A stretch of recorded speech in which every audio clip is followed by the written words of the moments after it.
औरत बहुत हैरान रह गई जब उसने देखा कि उसके खुद की विला पर किसी औरत ने कब्जा कर लिया था। और तो और वो धोखेबाज खुद को सीईओ की बीवी बताकर उसी को बेइज्जत कर रही थी। पर बात यहीं खत्म नहीं हुई। उसने स्कूल की टीचर को धमकाया कि वो लड़की पर चोरी का इल्जाम लगाए। अचानक लड़की के बैग से एक सफायर नेकलेस गिरा और बाकी पेरेंट्स ने तुरंत उसे चोर कह दिया। तभी औरत को याद आया कि उसके पति ने उसे बर्थडे पर ऐसा ही नेकलेस गिफ्ट किया था, पर उसे ढेर सारे गिफ्ट्स मिले थे, इसलिए उसे ठीक से याद नहीं था। जब लड़की ने चोरी के इल्जाम से इनकार किया तो इम्पोस्टर ने जबरदस्ती उसे जमीन पर घुटने टेकने और माफी मांगने को कहा। बेटी की सेफ्टी के लिए औरत के पास कोई चारा नहीं था, तो उसे मजबूरी में इल्जाम कबूल करना पड़ा। पर इम्पोस्टर को इससे भी सेटिस्फैक्शन नहीं मिला, इसीलिए उसने बाकी पेरेंट्स को इशारा किया कि वो औरत को थप्पड़ मारे। ये देखकर लड़की का दिल टूट गया। पर औरत ने दर्द सहते हुए बेटी से पूछा, तुम्हारे बैग में ये नेकलेस आया कैसे? लड़की बोली, इस पर आपकी नेम एंग्रेव है, इसलिए मैंने इसे बैग में रख लिया। तभी औरत को याद आया कि उसका सैफायर नेकलेस तो हमेशा उसकी ड्रेसिंग रूम में रहता था, तो फिर ये नेकलेस इम्पोस्टर के पास कैसे पहुंचा? उसने फौरन इम्पोस्टर से कहा, अगर ये नेकलेस तेरा है तो दिखा, इस पर कोई एंग्रेविंग है या नहीं? इम्पोस्टर घबरा गई। उसने कहा, ये टॉप क्लास ज्वेलरी है, इस पर कोई एंग्रेविंग नहीं हो सकती। पर टीचर ने नेकलेस चेक किया और उस पर औरत का नाम लिखा था। इम्पोस्टर पूरी तरह फ्रीज हो गई। उसे समझ नहीं आया कि उसके शॉफर पति ने चोरी का नेकलेस असली सीईओ की बीवी से ही क्यों चुरा लिया। अब सबूत हाथ में था। औरत ने सीधा इल्जाम लगाया कि इम्पोस्टर और उसके शॉफर ने मिलकर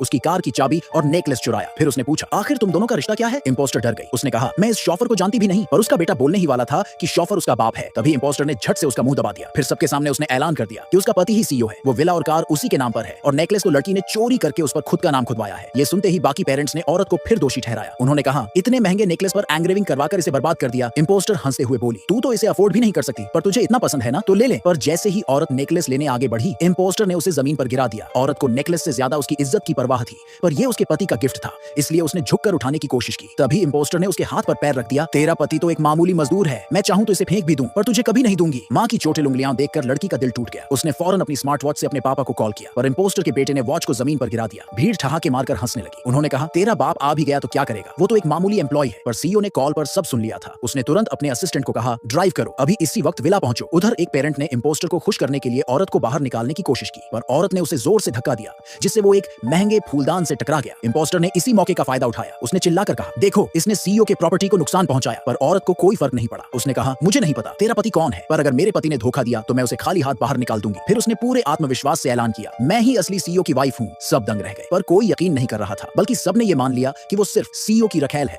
और एक औरत ने गुस्से में उसे थप्पड़ मार दिया। तभी इम्पोस्टर लड़की पर तंज कसने वाली थी, पर औरत ने पलटकर उसे 3 थप्पड़ जड़ दिए। पहला, किसी को बेइज्जत करने के लिए, दूसरा, किसी के घर पर जबरन कब्जा करने के लिए, और तीसरा, मेरी बेटी को बुली करने के लिए। इम्पोस्टर पूरी तरह गुस्से में पागल हो गई। उसने तुरंत सिक्योरिटी गार्ड्स को औरत को पकड़ने का हुक्म दे दिया। तभी एक नया अपॉइंटेड बटलर सिक्योरिटी टीम के साथ वहां पहुंचा, लेकिन वो नया था, इसलिए उसने असली सीईओ की बीवी को पहचाना नहीं। जब उसने देखा कि इम्पोस्टर के हाथ में सीईओ का एक्सक्लूसिव एक्सेस कार्ड था, तो उसने बिना सोचे समझे अपने सिक्योरिटी गार्ड्स को हुक्म दिया, इस औरत को सबक सिखाओ। पर एन मौके पर सीईओ की कार विला के गेट पर आकर रुक गई।